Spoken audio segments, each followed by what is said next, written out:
Okay, everyone, quick video for today. Yesterday or overnight, Sinevibes or Sinevibes, I believe they're called Sinevibes. I apologise if I've been getting that wrong. So I'm sorry about that.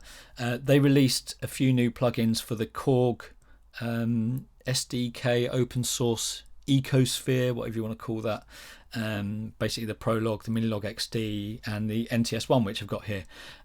I've downloaded a couple of them. The first one I'm going to quickly look at is Dispersion. I downloaded it because it's a bouncing ball delay, and I've used that a couple of times in tracks. So I've got a plugin which sort of mimics it, or ages ago I used to edit slices to make this effect. Aphex Twin uses this effect a lot, obviously, because he uses everything. But if you want a really good example, there's a track by Plaid called Clock, and they use this sort of effect really nicely. What is a bouncing ball delay? Well, essentially it sounds like a bouncing ball just going up and down, up and down. So there are 10 repeats, and they sound a bit like this. Oh, that's a bit short. We can add a bit of feedback to it.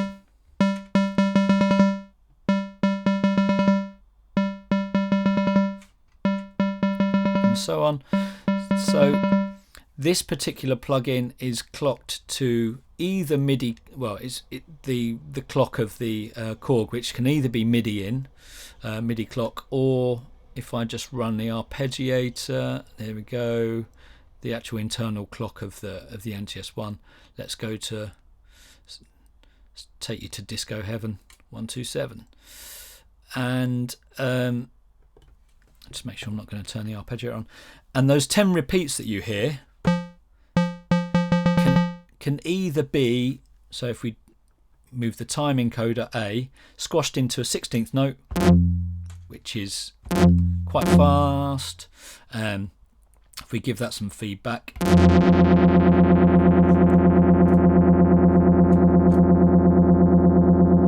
super spacey, or across a bar. So in fact I found it just goes over a bar. It's like a bar and a beat, which might be a bit problematic if you're playing chords, because you'll probably get a clash on the first beat of the next bar. So you might want to just bring the time encoder back a touch if you're going to use it.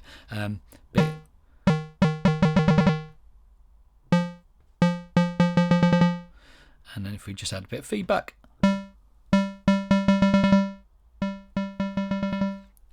and like the other delay effects, if we press delay and hold it, we can either get completely wet, or we can change the mix to completely dry. There's no point playing that, is there? I will anyway. Or we just sit in the middle 50-50. And that's it really. So first thing I'll do is I'll show you how to, if you haven't got any of the Korg open source oscillators, I'll show you quickly how to load them into your NTS1 just using the library. And then there's a couple of sound examples. One further thing with this plugin, you get two versions of Dispersion. So you get the positive bouncing ball starting slowly, becoming quicker, which we've just been playing.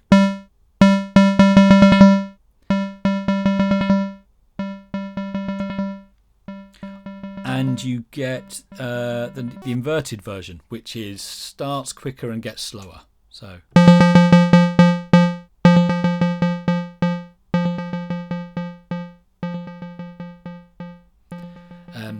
yeah, they're both included in the plugin when you purchase. So I've plugged my NTS1 into the USB of my laptop. I've got my downloaded plugins, unzip them. I'm going to open the NTS librarian. So we open that, and that has a quick chat with the NTS1, and it's got all my user oscillators here on this side. And then it's got my user effects, so the reverb effects that I use, so they're there. The modulation effects, so finite and dispersion are delay effects, so I'm going to drag and drop these onto this little grid here. So just drag finite across, and then drag dispersion, that one and that one. I probably should have put those around the other way, but it doesn't matter. And then I press send to send those. There's my disclaimer. Yep, that's fine because I completely trust these developers. Okay, I understand. Off you go. And it sends the data across to the NTS1. All syncs up. Then close the librarian. Apparently in the manual it says to make sure you close it before disconnecting. Then I disconnect this.